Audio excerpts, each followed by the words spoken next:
And now it is my distinct pleasure to introduce today's keynote speaker, Dr. Angie Paccione. Dr. Paccione currently serves as Executive Director of the Colorado Department of Higher Education. It's the latest in a long list of breakthrough roles that she has played. From humble beginnings growing up in the South Bronx, Angie was among the first women to earn a full-ride athletic scholarship to Stanford University. After graduating with honors, she went on to play professional basketball. And when the pioneering Women's League folded, Angie decided to pursue a career in education.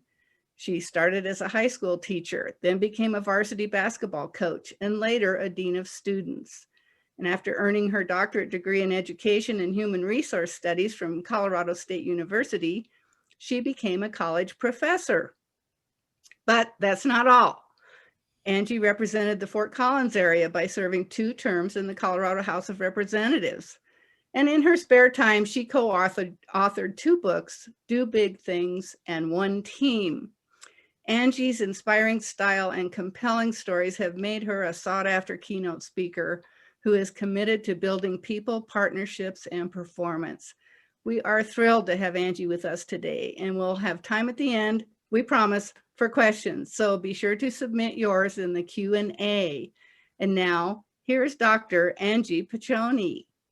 Wow, thank you, Sue. I'm humbled by that introduction and certainly honored to have served with both Betty Boyd and Nancy Todd, and able to, as you were coming in, I think I was leaving, Sue, and so it's certainly been a pleasure and an honor, really. And so I wanted to just start with what equity, or educational equity, what it means for me. It started for me in 1972. And most people, as soon as you mention that year, will know exactly what I'm talking about. I was 12 years old at the time. So if you want to, you could do the math and see how old I am now. But in 1972, I was 12 and I was just becoming pretty good at basketball. And basketball then would lead to so many new opportunities for me, but I didn't know it at 12 years old. But that's when Title IX was passed, and Title IX was an amendment to the Elementary and Secondary Education Act and the Higher Ed Education Act. And it allowed for that equal playing field, so to speak, for girls to have with boys. And so at that time, it wasn't until 1978, when I was 18 years old and graduating from high school, that colleges had to implement Title IX. And what that meant, one of the most important things it meant for colleges and universities, was they were obligated to provide athletic scholarships to girls, to young women, as they were to young men. And so in 1978, by then I had already played on one of the USA national teams. I was a high school All-American. I was wickedly talented. And so I was recruited by almost all of the colleges who were at that time obliged to provide scholarships. I selected Stanford University out in California to attend, and I was graduated from Stanford with an honors degree years later, and would never have been able to do that if it wasn't for Title IX. I grew up in the South Bronx. We didn't have the kind of resources to send me to a school like Stanford, so far away and so expensive. And so it was because of Title IX that I was able to receive that scholarship and then, of course, do well there, both academically and athletically. So for me, educational equity begins there in 72 and then 78. But equity in general for me begins really in 1967, because I was born in 1960. And at that time, it was still illegal in many states for interracial couples to be married. And so my birth father and my mom were not married, because even though it was legal in New York, it was still socially unacceptable and illegal in many states. And so for me, equity in general really begins in 1967, when Loving versus West Virginia was decided by the Supreme Court, that allowed interracial marriages to be legal all throughout the United States.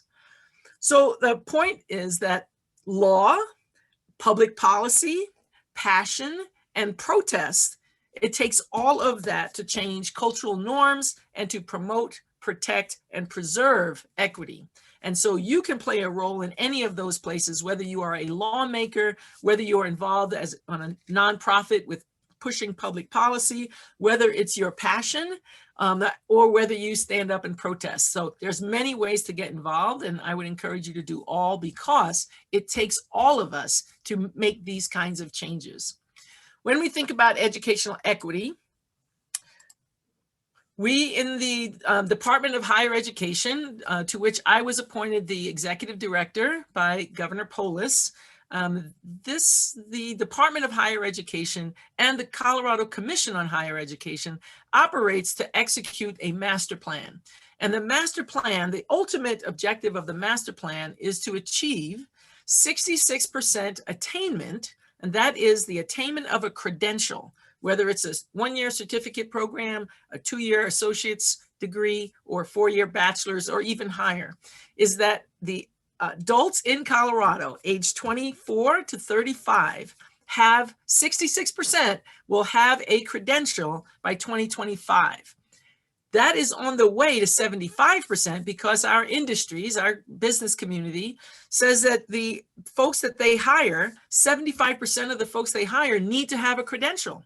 So 66 is not an end goal. We're trying to get to 75. Heck, I would love to see us get to 100%, that every adult in Colorado has a credential, because that credential helps to maximize your earning potential, and it helps you to be more fulfilled, and it helps to contribute to our economy and our communities. When you have a credential and you are employed in the workplace at your highest potential, then you rely less on state services. That's social safety net. And so this is our main goal. How do we get there? There are 4 strategic goals to get to that key objective. One is to increase completions. So we want to make sure that students who attend actually end up completing. Attending is not enough. You have to complete and earn that credential. The second one is to erase the equity gaps, the disparities, if you will, in students of color, low-income students, Pell eligible, that would be low-income students, earning that credential. Goal 3 is to improve student success. So what are the conditions that help to create students to be successful? We need to make sure that we continue to improve those within our institutions. And then the last one is really committing to affordability and innovation. I want to focus on goal 2 because we're talking about educational equity. And let me give you the current rate. Right now, Coloradans aged 24 to 35, about 58% have a credential. This is actually pretty good. It's the second highest in state in the country behind Massachusetts. Washington, D.C. has more, but we don't include them because, well, number one, they're not a state yet, and that there's so much importing into Washington, D.C. There is also in Colorado. We import a lot of folks who already have a credential. We're not as good at growing our own. And so this is where we want to focus, is how can we make sure that Coloradans who start in our high schools, who enter our post-secondary institutions, actually complete. And so right now we're at 58%, again, on the way to 66, and then on the way to 75. This strategic goal 2, which is to erase the equity gaps, or to really address the disparities in terms of equity, here are the main measures. One is the annual completion for underrepresented minority students and low-income populations. We are also including first-generation students in this next budget cycle. And then increase high-demand credential completion. So in Colorado, we've identified 2 in particular high-demand credential areas. One is the STEM fields, right? The science and technology, engineering, math. Those fields are highly valuable in Colorado. Our industries, we have aerospace and engineering. We have so many high-tech STEM-related careers and fields. So we want to increase those productions. We also have the real shortage in the areas of nursing and healthcare field and in teaching. We still have a shortage in teaching. Even though there's been some ebb and flow, it's still not where we need it to be.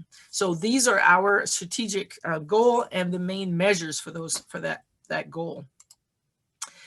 I wanted to show you, I know this is a little bit difficult unless you really expand your screen to see, but I wanted to show you that there has been improvement. So we can celebrate that there has been success since 2011 when we started to calculate this. The master plan was developed in 2012 and then refined in 2017, and we'll be refining it again in 2022. Every 5 years, we look at that master plan. So you have seen pretty steady growth.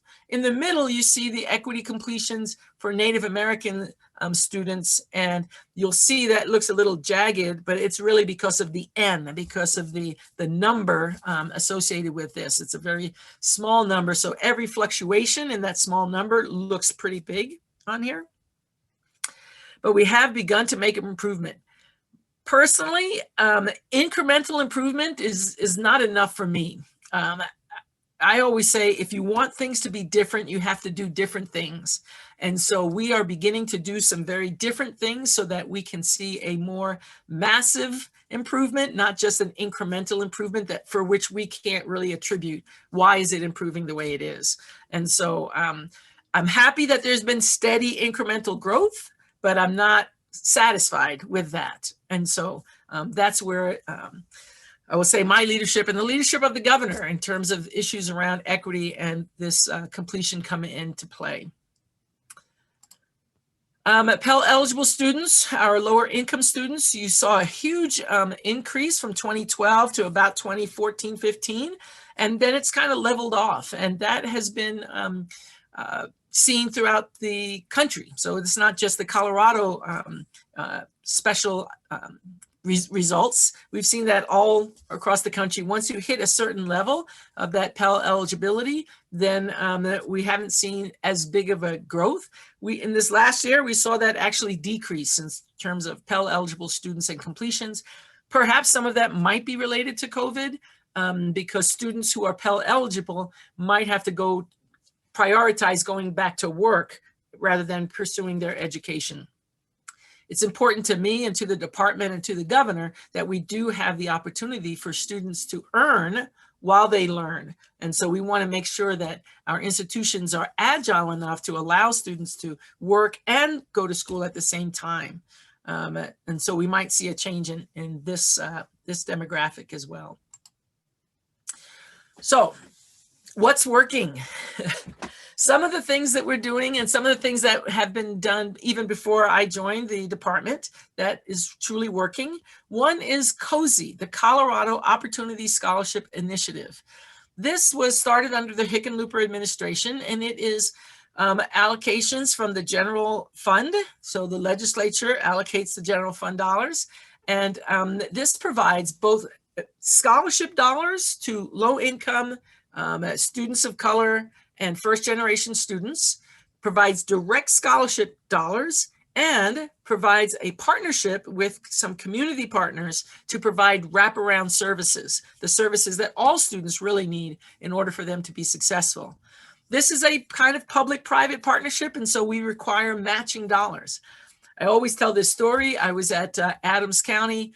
They have a scholarship program that they do, the Adams County Scholars, I believe it is, and they use their marijuana tax dollars to provide this scholarship for its students.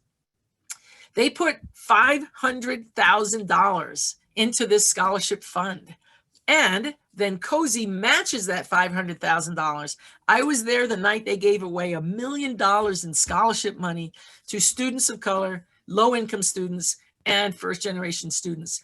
And when I saw those students come across the stage and get their scholarship check for $20,000, and then we had them say where they were going to go to college, and it gives me goosebumps every time I recite that story. And while I was there, of course, I was crying. Everybody was crying, and I would ask the siblings of some of these students, are you going to go to college? And they would all say, yeah, I'm going to go too. And where are you going to go? I'm going to go where she's going. And the families were crying. It was an amazing night. That was when we could come together last year. But it's remarkable because it changes the trajectory of the entire family. I know that to be true because that happened in my family. And so when I went off to Stanford, it set a precedent for my nieces and nephews. In fact, I'll never forget the time when When I was elected as a representative and was serving in the House, my niece at that time was in 7th grade. And she called me and she said, "Aunt Angie, I'm a representative just like you." And I said, "What do you mean?" And she said, "My class elected me to represent that class at the student council for 7th graders." And so she would never have had that as even a possibility if I hadn't done it. So it's important that we set that example and that we give families and their siblings that line of sight to what's possible for them. So when we invest in our young people who would never have been able to do these things prior to this scholarship and these services, we create a trajectory for the family that changes everything. So that's why the investment is so important. So Cozy does that. We are also using Cozy, by the way, right now to give scholarships to displaced workers. So it's a way to help with our economic recovery from COVID. So if you're a displaced worker, you can apply for a scholarship through Cozy to come back for retraining, upskilling, or even changing your career. The Equity Champions Coalition. So a couple of years ago, the department received a grant from the Lumina Foundation to really focus on these equity issues. From that grant, we created the Equity Champions Coalition. These are members of the community and representatives from institutions of higher ed who will create the roadmap, if you will, so that we can do different things, even to do big things. As Sue mentioned, the title of one of the books I co-authored, Do Big Things, that was in 2017. But the first step in doing big things is to commit to the human imperative. And in this case, the human imperative is that we must create a Colorado for all. That's the governor's charge, and one that has equity for all. And so this is what the Equity Champions Coalition is doing. They have recently produced an equity report. It's kind of a state of equity in Colorado. You can find that on our webpage, which is highered, one word, .colorado.gov. So we just recently released last month the equity report, and it shows where we are, where we want to be, and how we're going to get there. So it has an action plan. We would love to invite you to be a part of that as well. And then finally, the funding formula. This is the funding allocation formula that the state uses to distribute dollars, if you will, to our institutions of higher education. And in one of the steps, there's 3 steps of the formula. I won't go into it in detail, but one of the steps is around the institution's performance in completing students of color, low-income students, first-generation students, and how well are they actually completing, not just enrolling, not just retaining, although that's part, but actually completing credential delivery of those students. So we're working on those things. We have, of course, other things that, that will help with equity. It was mentioned earlier around technology. When COVID hit, we saw a real disparity in what students actually had, the equipment, the technology to participate in remote learning. And so we started an initiative called No Lapse in Learning. And so we collected over $200,000 and we distributed about 700 laptops to students who needed them. The House passed House Bill 2010-02, which gives college credit for work experience. So we are implementing that in the next couple of years. We increased the concurrent enrollment. We expanded concurrent enrollment. That is high school students taking college courses. We've seen double-digit increases in students of color enrolling in concurrent enrollment courses, earning college credit. We also have an initiative in the department that we are going to roll out, I believe, this month. That's called Hunger-Free Colorado. We want to have every college campus be a hunger-free campus. We know that there's food insecurities on our campuses, and we want to make sure that they all are hunger-free. And so we have a checklist that we're going to be rolling out soon. And then we will be asking the institutions to complete that checklist to become designated as a hunger-free campus. We also have a Healthy Minds checklist that campuses can be a Healthy Minds campus, and that really is around those mental health issues. When I took this role, I asked all of the presidents what was the number one issue facing your campus? And almost to a person, they all said mental health issues. And so we want to make sure that they are doing everything they can to address these issues and become a Healthy Minds campus. Yeah. So these are some of the things that are working, some of the ways that we are trying to improve those numbers. In terms of equity, diversity, and inclusion, and I have a very simple definition for those. I'd say diversity is who is in the room. Do we have the representation in the room? For me, inclusion is who's got power in the room, who belongs, who feels like they belong in the room, who are the policies and practices addressing. And then equity is around who succeeds. And so for me, that's really around that completion. So I created the Office of Educational Equity within the department. We are still working to get a Chief Educational Equity Officer for the department, but we do have this office that is overseeing things like the Equity Champions Coalition and the report that I mentioned earlier. So you can find that report at highered.colorado.gov. And what it means for us is creating a Colorado for All, which is the governor's campaign pledge and what we are trying to do in the state, means that we acknowledge that our state must have an intentional and specific focus on race and ethnicity to erase these educational equity gaps and the disparity in who completes, who succeeds in Colorado. I mentioned the higher ed funding formula. This is the first year of this new formula. It also is on a 5-year schedule. And so this last year, we created a new funding allocation formula that has this performance and equity-based section of that funding formula. And it aligns with the priorities of the Colorado Commission on Higher Education. Lastly, I talked about affordability. This is the governor's roadmap to containing college costs and making college more affordable. We know that affordability is a key factor in erasing the equity gaps.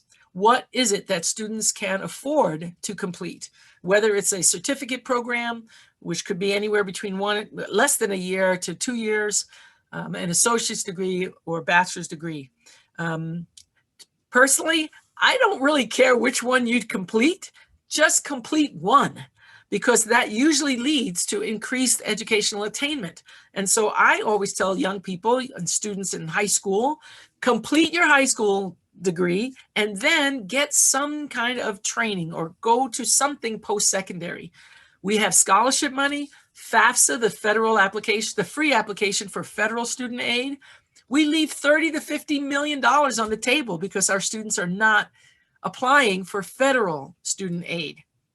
We created in Colorado, of course, the legislature passed the bill that would allow DACA students to be eligible for state student financial aid. They are not eligible for federal. And so we have the CASFA, the Colorado application for state financial aid. We had that translated into Spanish. Again, you can go to our website, highered.colorado.gov.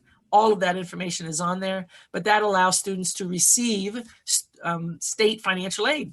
The state allocates $200 million to student financial aid. That's need-based, work-study, merit-based, and some graduate need-based as well. So we have a lot of money that the legislature has designated for student financial assistance. And so I'm asking you to tell your students that they need to apply for the federal aid, the state aid, and then also institutional financial aid. There's also lots of smaller scholarships that are what I call affinity scholarships or affiliation scholarships. So if you are part of the Knights of Columbus, you can get a scholarship from them. Or if you have a particular, if you have cystic fibrosis, there's some scholarships for students who have particular afflictions. And so find the money that you need to get the education that you want. And so in the short term, we're doing these things. I'm not sure if you can see it, but you can find that also on our website. But we have short-term goals, medium-term, and then long-term goals around making sure that college is affordable and that the colleges contain their costs. So for instance, there's a cost and energy cost for running a college with all of those buildings. And so we're looking this year at saying, how can we make every single college energy efficient? It's a moonshot goal that the department has, that every single campus will be energy efficient, perhaps even fueled by renewable energy sources. So these are the kinds of things that we are trying to promote from the department. We have high aspirations, we have high goals, and we're doing different things so that we can erase these equity gaps and address the disparities in credential completion. So I wanted to end with that. I think that was all I really wanted to say. It takes all of us to commit to this human imperative of equity for all, a Colorado for all, and it takes the passion that sometimes protests, the policy, the public policy, and certainly changing law. So influence your legislators, and together we can truly make a difference. Together we can truly make a difference for all of our students. When one succeeds, we all succeed. And so Senator Todd mentioned earlier before we started, my personal credo, I'm as committed to your success as I am to my own. I've lived by that for about 40 years. And this is what we're trying to do at the department, to make sure that our students can truly be successful and be fulfilled and inspired in their own personal lives and maximize their earning potential. That's our goal. And so, Sue, I'm going to stop there and I'll turn it back to you. I'm going to stop sharing my screen so that we can have the conversation that comes next. Great. Thank you. Thank you, Dr. Paccione. As always, you have inspired us. And I think we're ready to do some great things. And I can see some opportunities for AAUW already in just some of the things that you've said. So we're having some questions coming in. I'm going to start with one about what impact do you think the Trump administration had on policies regarding equity in higher ed? And what do you see for the future under the Biden administration? Well, thanks for that question. And you know, I think it was within the last year that the Trump administration prohibited certain kinds of equity trainings within federal government and state government. One of the first things that Biden did was to revoke that executive order. You know, if we're not educated about our history, if we're not educated about how our policies impact our people, then we can't do anything about it. And so the first step does come with becoming aware. And it's that awareness that helps to elevate or to reveal what our perhaps biases and attitudes are. And then it's important that we have that knowledge, and then we take some skills and competencies to act on it. And so there's that process of gaining cultural competence that is essential for us to make a difference. And so the past administration kind of prohibited that, and the Biden administration not only wants to allow that, but as you can see from his selection of his cabinet, is truly much more of a reflection of our society. And so I know this is a key issue, and it's not just a one-off issue. This is embedded in everything that every department is going to do. By the way, it's also embedded in the state. Last year, the governor issued an executive order around equity, diversity, and inclusion that requires every department to keep it front and center, and there are certain actions that every department has to do. So we are already engaged in that, and now the Biden administration is also. Good. Also about the Pell Grants, as I recall, I think they were reduced. Is that going to change? Yeah, they weren't reduced. The Pell Grant, the maximum value of a Pell Grant is about $6,200, technically $6,195. That we are hoping that in this Biden administration, we might see that increase.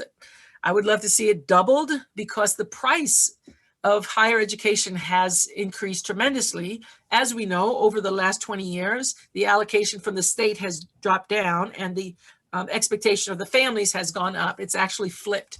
It used to be that the state allocation was 70% of the cost, and 30% was borne by the families and students. And now it's just the opposite. The state contribution is about 30% of the total cost, and the families have to bear 70% of that cost, That's why you've seen so much in terms of student loans and the explosion of that. And so if the Pell Grant could be increased to $12,000, let's say, I think it would make a significant difference on accessibility and affordability.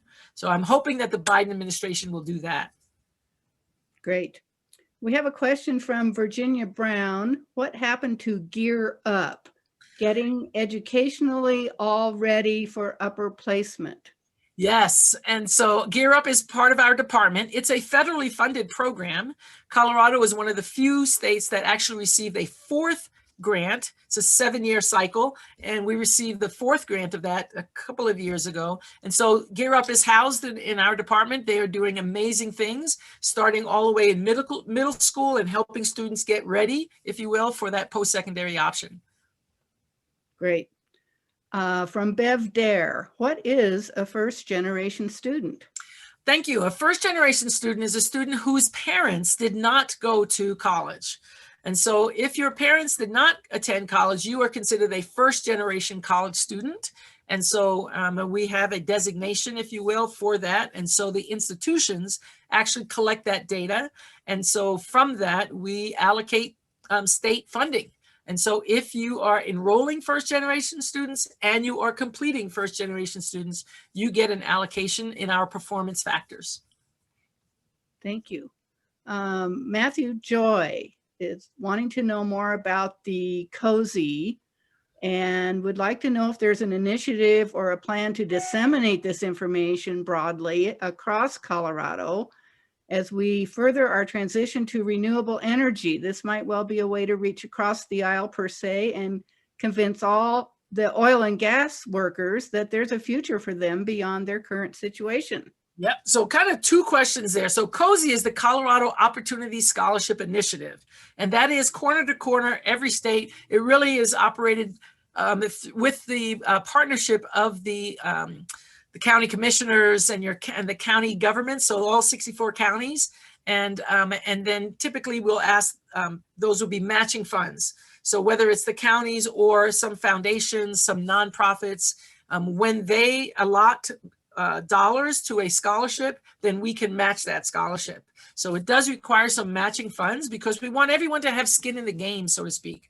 We also have some provisions for those who are not able to have 100% matching. So we're working on that. But anyway, so the COSI for displaced workers or for students who are going on to post-secondary, that has been since 2014. And it has huge bipartisan support because the results are remarkable.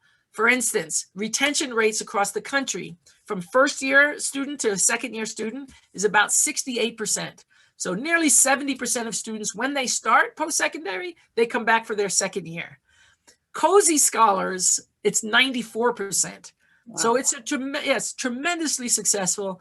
And I think it's public. We are asking the legislature to increase the funding for COSI because the results are so good and because there's so much need in our state. The other part about energy efficiency, that's a moonshot goal that we have at the department that we are hoping that the institutions will join. And yes, I think that in terms of sustainability and in terms of really reaching all parts of the state, I think if we can get everyone behind this, I think there certainly is room for that tent to say we in Colorado, we could be the first state where all of our campuses are energy efficient. I would love to be able to have that as a legacy for the Polis administration. As a follow-up to the oil and gas question, are any of the major oil companies making any effort now to retrain, because many of them are in the renewable energy arena? Are they working with you all to create any new funding? Yes, I don't know about new funding, but we as a state, we are certainly working to help those workers who might be displaced. We've had some coal plants who have closed down on purpose because they want to maybe change into renewable energy. And so some of those displaced workers, we have a It's called a just transition, and I'm not sure what that acronym means, but it is to specifically for those displaced workers. And so COSI can also be an avenue for those displaced workers to either get reskilled, upskilled, or change their career. And so we have that scholarship dollars available. Now, there was a question, I think maybe just before that, about how do we get the word out? That is, we are trying to do, we don't have a budget for marketing, but we are trying to, with our partnership with the Colorado Department of Labor and Employment, you can find those links on their page as well. And we are trying to get information out to everybody. I would love to see it on billboards and buses, but we don't have the budget for that. Let's get a budget for that. Okay. Here's a question from Carla Mariquin. Where does a student apply for funds for education? Yes, so there's a couple of places. So federally, the FAFSA. So FAFSA.gov is the first step. They have made the FAFSA, or they are making it that's more simple to fill out. It does require a lot of private personal information. But in exchange for that information, that's when they decide what is the family contribution. And from that, they decide what will the federal government then invest. And so, like I said, the maximum, if you're a truly low-income student, the maximum would be about $6,200 a year. And this is, I hesitate to say free money, because what it really is an investment that the federal government makes in students who are low income so that they can have, you know, as equal a playing field as possible. And so, so I highly urge students to complete the FAFSA and see what investment they are entitled to from the federal government. Secondly is the state financial aid, which they can apply for through the institution. So when they apply for the institution and they check all of the boxes that says that they have a need for financial aid, then the institution receives money from us, from the state government, for need-based student aid. And then the institution itself has scholarships and grants that they also distribute to their students. And then lastly, I say affiliation or affinity groups that you might have some kind of a affiliation with. Apply for those scholarships, because even if it's $500 or $250, that can help pay for some of the course materials and perhaps some of your fees. So that's where the bundle of money is: federal, state, institution, and affiliation. Go for all of it. Right. Apply for everything you can find, right? That's exactly right, yes. Okay, here's a question. I'm not sure if this is in your ballpark, but it's from Jenny Henke. Do you have programs addressing inequity in preschool programs, and at the elementary level, socioeconomic factors create inequities that impact children before they ever get to the point where they can make use of the opportunities about which you spoke today? What can be done about those? Yes, and thank you for that. And there are some statistics that we know and have persisted. These equity gaps have persisted over decades and decades and decades. When I was a high school teacher back in the late 80s, early 90s, it was there. You know, the statistic that says if a student is not reading at grade level by third grade, their chances of graduating from high school are nearly zero. That statistic has been around for decades, and it still is. Of course, we have now, the legislature passed the READ Act, which shows that reading is truly a science-based, the fundamentals in reading education. And so we're hoping that we begin to see the changes necessary to have students on track so that they can graduate from high school and then explore these options. Now, my role is strictly higher education. It's everything after high school. It's all post-secondary. Katie Anthus, Commissioner, Dr. Katie Anthus is the commissioner for K-12 education, actually pre-K, I think, so all the way up. And so they are doing things as well. Again, the governor issued an executive order around equity, diversity, and inclusion. So we are all obligated, both for our staff and then also for the practices that we support and we promote for our institutions. Great. And we are going to hear more about the elementary arena from Superintendent Munn when we have our panel coming up today. So we'll watch for that. And he used to be in my seat, so he knows both higher ed and K-12. Yes, yes. He also has a very varied background. Yes, he does, yes. There are several questions about the links that you've mentioned. If you wouldn't mind posting in the chat when we're done, the FAFSA, if you can spell that out for the Yes. people, the CAFSA, Yes. the COSI. Yes. If you could So do that. you can find all of that on highered.colorado.gov. And you can Okay, folks, go to highered.colorado.gov, and you can always just Google these things too, Exactly. and they will show up. FAFSA is FAFSA, the Free Application for Federal Student Aid. FAFSA. CASFA, which you can find on our website, is the Colorado Application for Student Financial Aid. CASFA. And is there not, when you apply to public colleges in Colorado, and almost an automatic $2,000 or $1,500? Not quite. There is what's the Colorado Opportunity Fund, COF, and that is a stipend that goes directly to students when they are admitted to public institutions of higher ed. And also COF is available for some of our private institutions like DU and Colorado College and the Colorado Christian University and Regis, and they are eligible for COF as well. And so that you will show up on your invoice, if you will, when you get your bill for your. But do you have to say you want it? Do you have to actually select check a box it? somewhere? Yes, yes, yes. And I don't know how career fair or college fairs are going now with everything remote. Do you happen to know if our colleges are doing that? Yes, there are still college fairs. There's that will be more with the high school level, and Rico will be able to share more with that. But there are those kinds of college fairs, and then there are also, for those who are in college who want to do job placement, there are also career fairs that the colleges are doing as well. So there's still a lot of resources that we are trying to make available remotely because of this pandemic. And so check your schools that you're interested in. Check with if you're in high school, check with the high school counselors. That's where you can find out about COSI scholars, is with your high school counselors. And so if you are low income, if you're an underrepresented minority student, if you're a first generation student, go to your high school counselor and say, I heard about COSI, the Colorado Opportunity Scholarship Initiative. How do I become one of the COSI scholars? And so you've got to take that initiative to get the resources that you need. Right. And we did have a question about is there someone at the high school level that can help? And that would be the financial counselors or college counselors. Yes. Darcy Jude wants us to point out that AAUW branches are a big provider of affinity group funds and scholarships.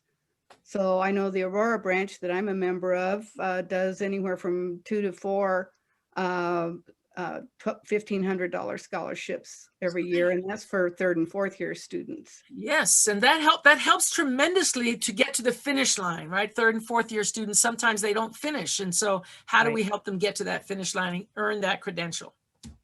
Yeah. Okay, Ingrid Lindemann wants to know, does your definition of credential include proficiency in the trades? We do need qualified plumbers, carpenters, mechanics, etc. in our society.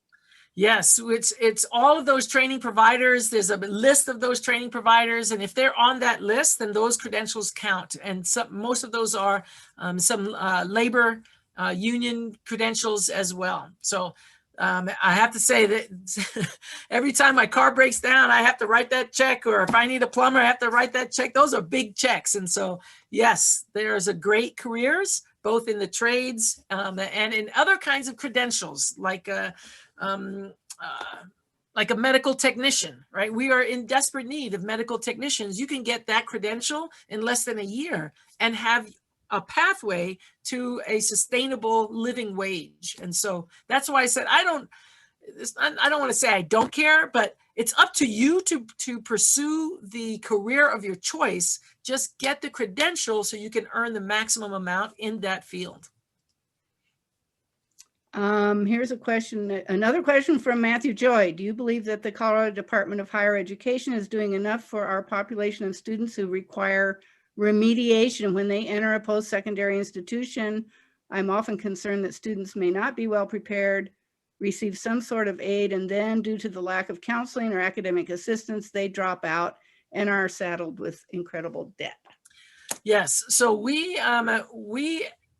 initiated a new program, and it's not just in Colorado, it's around the country, called SAI, which is Supplemental Academic Instruction. So what was happening is, over the course of many decades, students would take the AccuPlacer test to say, where do I place for my entry-level courses in college? And if you didn't score a particular level, you were placed in remedial coursework. So you might have a remedial math class or a remedial English class. Those classes, you had to pay the tuition for those classes, but those credits did not apply toward your graduation, toward your completion. And so students were having to pay a lot of money to do remedial courses and not earn the credit toward their degree.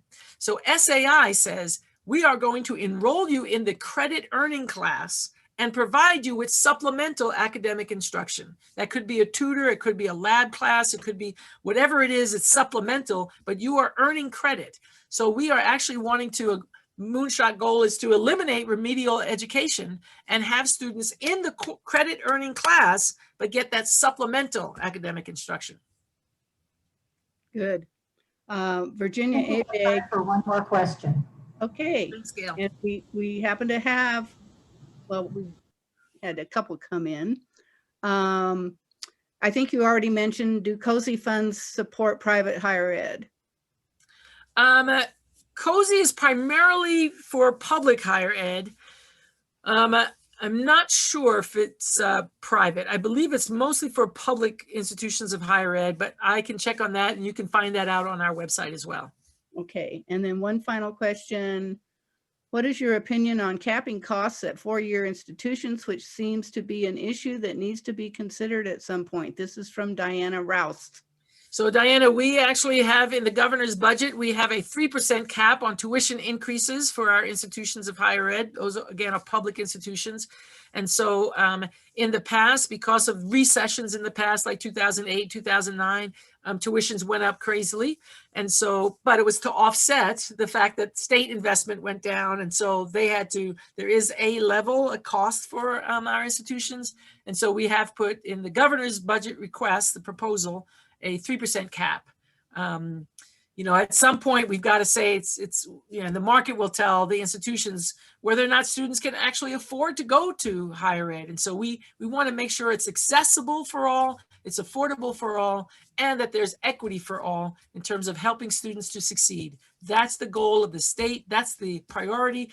That is, I'll close with, the human imperative that we all have to commit to, that it has to be a Colorado for all, and there's equity for all in Colorado as it relates to educational equity. So I want to thank everyone for listening and tuning in. I hope that you've gotten some value out of our time together, and I look forward to the panel that's coming up. Thank you, Sue, for moderating this time. Well, thank you, Angie. You did not disappoint.